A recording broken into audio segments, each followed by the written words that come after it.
युगे या विश्वामध्ये असुर मर्दनायसी सौभारीसी दैत्य दानवा सकला सुख देसी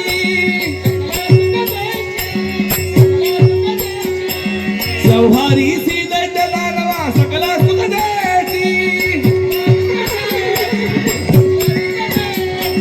हो वैहारिक त्रिभुवन बालक भक्तांचा आधार हो वैहारिक त्रिभुवन बालक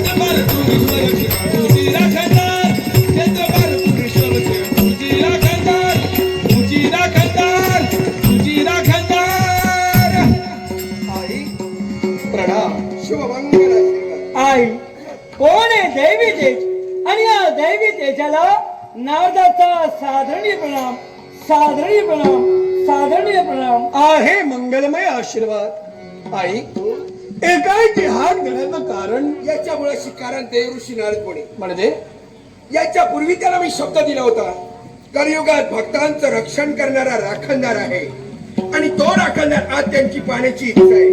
पण तो राखणदार तू कोण आहेस किती तत्वानी या विश्वाच्या ठिकाणी नटलायस हे तुझ्या मुखातून त्याला ऐकायचं। देवर्षी देवा राखणदार कोण आहे किती तत्वाने तो युक्त आहे असा प्रश्न आपल्या मनी निर्माण झाला। हो आपल्या मनात शंका निर्माण झाली।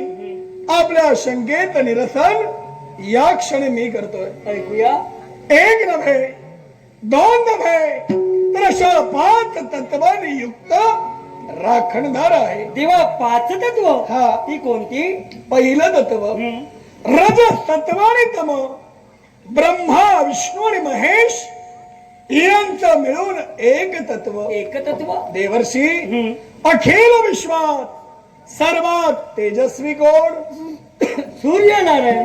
त्या सूर्यनारायणाची तेजस्विता हा ज्याच्या ठाई आहे असं दुसरं तत्व। हा देवर्षी अखिल विश्वात मला सांगा प्रखरता कशात आहे? अग्निनारायण।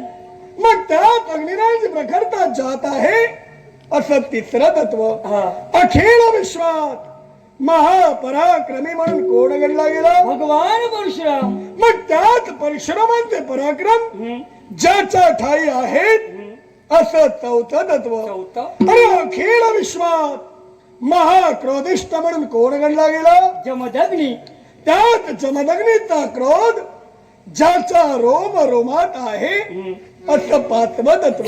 हा एवढंच नव्हे मग 5 ज्ञानेंद्रिये 5 कर्मेंद्रिये पंचप्राण मन आणि बुद्धी अशा 17 इंद्रियांवर ज्याचं अधिपत्य आहे अष्टसिद्धी ज्याला प्राप्त आहे। देवा अष्टसिद्धी हा त्या कोणत्या? ऐकायचं आहे? हो अनिमा महिमा गरिमा लघिमा प्राप्ती प्राकाम्य ईशित्व आणि वशित्व या अष्टसिद्धी ज्याला प्राप्त आहे भैरव पंथी जो देव आहे तोच राखणदार हा देव रवळनाथ रवळनाथ रवळनाथ।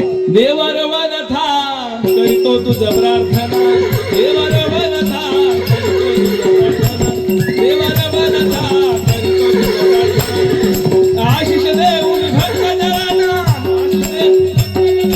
पूर्ण करा माझं कामना देवा रवनथा करीतो तुझ प्रार्थना देवा रवनथा करीतो तुझ प्रार्थना देवा रवनथा करीतो तुझ प्रार्थना। आत्मविश्वास वाढू लागला।